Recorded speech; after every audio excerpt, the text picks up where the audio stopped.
China বেশি দিন যায় না, রাইট? আসসালামু আলাইকুম ভাই ব্রাদার, কি অবস্থা সবার?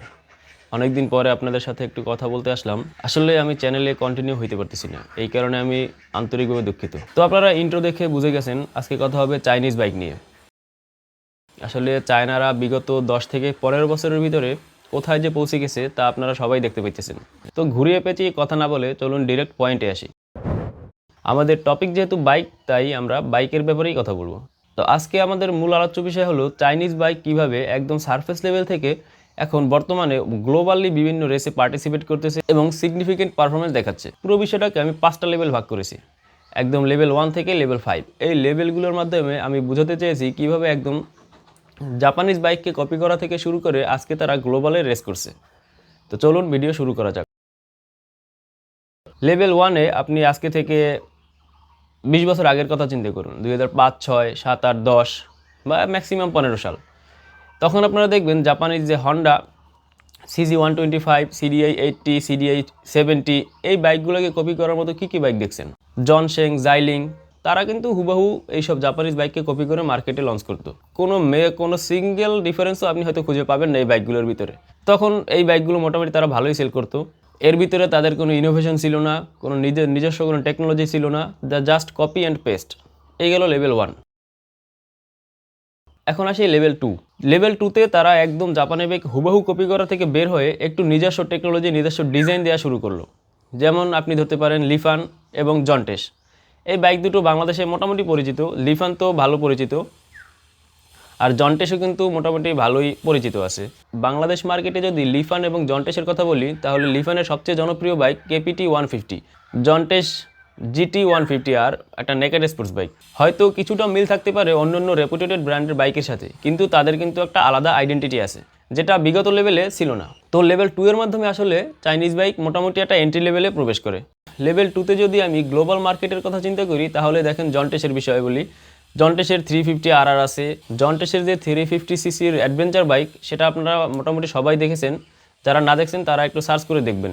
নামটা এখন সঠিক মনে আসছে না, আমি নামটা লিখে দিচ্ছি।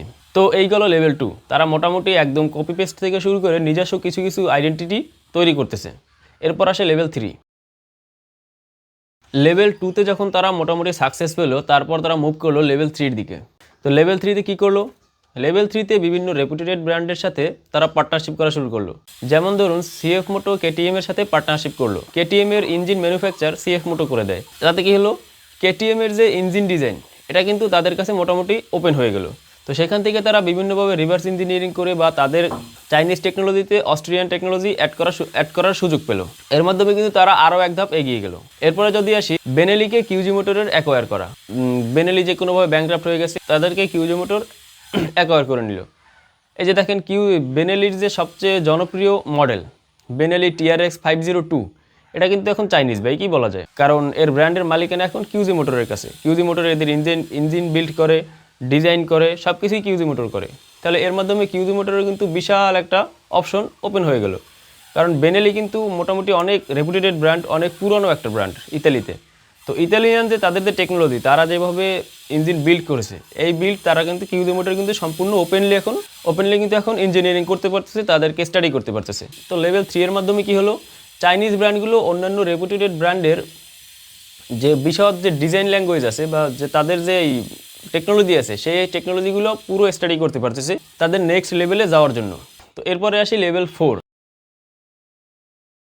লেভেল 4টা একটু বড় হবে, তাই আমি এটাকে আবার 2 ভাগে ভাগ করেছি। 1 নাম্বার, লেভেল 4-এ লো প্রাইসে মোটামুটি হাই পারফরমেন্স ভালো ভালো বাইক লঞ্চ করতেছে। এদের মধ্যে আপনি যদি ব্র্যান্ডগুলোর নাম বলি আমি ধরে CF মোটো, কোবে, তারপর আপনার ZX মোটো, এরপর আছে আপনার ভোজ। বাইকগুলোর কথা যদি বলি, আপনি CF মোটোর ভিতর দেখেন CF মোটো 450SR, CF মোটো আপনার 675SR, CF মোটোর আপনার 750SR। এরা কিন্তু মোটামুটি যেই প্রাইসে লঞ্চ হয়, এতে কিন্তু অন্যান্য যে জাপানি বা অন্যান্য রেপুটেড যে ব্র্যান্ড আছে, তাদের কিন্তু কম্পিটিশনে কিন্তু মোটামুটি সেম হয়তো 19-20 হতে পারে, কিন্তু তাদেরকে টক্কর দেওয়ার মতো কিন্তু যথেষ্ট ক্যাপাবিলিটি রাখে। প্রাইস কিন্তু অন্যান্য জাপানিজ বা রেপুটেড ব্র্যান্ডের বাইকগুলোর থেকে অনেক কম। তো এর মাধ্যমে তারা কিন্তু মোটামুটি মিড লেভেলে তারা কিন্তু ডোমিনেট শুরু করতেছে। 5 বছর পর এই সব ব্র্যান্ড যে কোথায় চলে যায়, সেটা আসলে সময় বলে দিবে। তো চলুন এখন লেভেল 4-এর ফেজ 2-তে নজর দেওয়া যাক। ফেজ 2-তে আমি কথা বলবো রেসিং সম্পর্কে। আপনি একটা জিনিস চিন্তা করেন, আজ থেকে 5, 7 বা 10 বছর আগে কোভে, জেডএক্স মোটো এদের নাম কি আপনি শুনেছেন? আমি ভাই তেমনভাবে শুনি নাই। সিএফ মোটো হয়তো মোটামুটি আগের ব্র্যান্ড, কিন্তু এই যে কোভে কিন্তু আপনার ফাউন্ডই হয়েছে 2017 সালে। তো এদের নাম 10 বছর আগে শোনার কথাও না, এটা তো এক্সিস্টই করতো না। এরপর আসে জেডএক্স মোটো আর কোভের এর ফাউন্ডার একই ব্যক্তি, তো এদের লাইফ টাইমে মোটামুটি একই হবে। 10 বছর এখনও হয় নাই, 2017 সালে ফাউন্ড হওয়া একটা কোম্পানি। এখন তারা গ্লোবালি রেসিংয়ে কম্পিটিশন করতেছে। এখন আপনি যদি চিন্তা করেন, গ্লোবাল রেসিং যারা ডমিনেট করতেছে তাদের কিন্তু যুগ যুগ ধরে তাদের কিন্তু রেসিং ডেটা আছে, তাদের কিন্তু আস্তে আস্তে ইমপ্রুভমেন্ট করে আজকে এই ডমিনেশন পর্যায়ে চলে আসতে হয়েছে। কিন্তু মাত্র 10 বছর হয় নাই একটা কোম্পানি এস্টাবলিশ হয়েছে, ফাউন্ড হয়েছে, তারা যদি এসে এই আপনার যুগ যুগ ধরে বেড়ে ওঠা কোম্পানিগুলোকে একদম যদি আপনার তুলোধুনো করে দেয়, তাহলে আপনি ব্র্যান্ড হেরিটেজ, ব্র্যান্ড রেপুটেশনের উপরে আপনি প্রশ্ন করতেই পারেন। এখন আমি এই কথা কেন বললাম, চাইনিজ ব্র্যান্ডগুলো খুব ভালোভাবেই জানে যে মোটরসাইকেল ইন্ডাস্ট্রিতে আপনি যদি সফল হতে চান, যে কোনো দুটো বিষয়ের একটি লাগবে। এক, আপনাকে হয়তো অনেক দিনের ব্র্যান্ড হেরিটেজ থাকতে হবে, আপনার অনেক দিনের স্মৃতিতে অনেক দিনের হিস্টোরি থাকতে, আপনার ব্র্যান্ডের হিস্টোরি থাকতে হবে, অন্যথায় আপনাকে গ্লোবাল রেসে ডমিনেট করতে হবে। এখন চাইনিজ ব্র্যান্ডের তো আর ব্র্যান্ড হেরিটেজ নেই, তাই তারা 2 নম্বর অপশনই চুজ করে নিল, যে আপনার বর্তমান যেই ডমিনেটর আছে তাদেরকে ডমিনেট করা।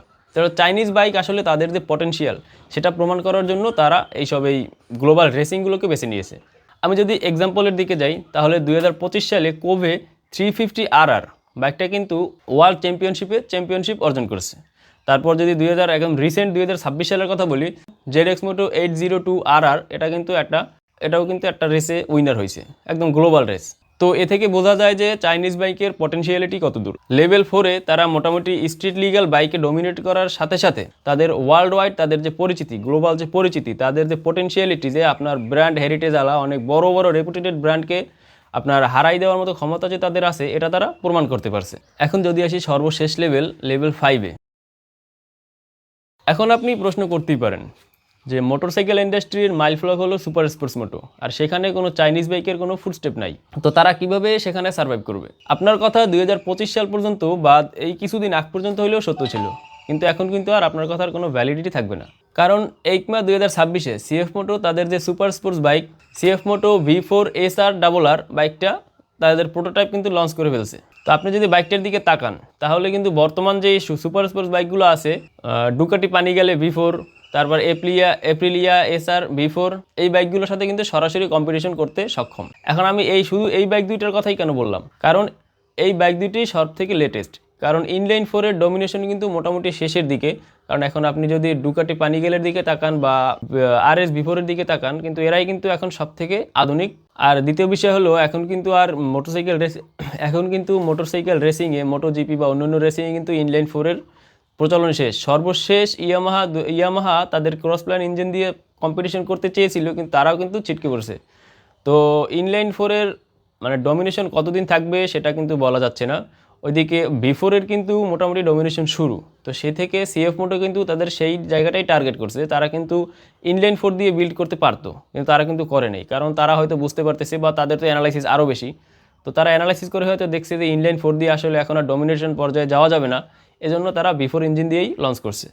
তো এই বাইকটা যদি রোড লিগালে বা আপনার যখন লঞ্চ হবে, মার্কেটে লঞ্চ হবে, তখন বিভিন্ন পারফরমেন্স দেখে, বিভিন্ন পারফরমেন্স টেস্ট দেখে, বিভিন্ন আপনার রিয়েল লাইফ এক্সপিরিয়েন্স করে বোঝা যাবে আসলে তাদের মানে সুপার বাইকের যে ইনোভেশন সেটা তারা কতদূর তাদেরকে প্রুভ করতে পারে। দেখা যায় তারা যদি সাকসেসফুল হয়, তাদের দেখা দেখি অন্যান্য যেসব ব্র্যান্ড আছে তারাও সুপার বাইক ম্যানুফ্যাকচারিংয়ের দিকে ফোকাস করবে, তাহলে ইন্ডাস্ট্রি আরও অনেক বড় হবে।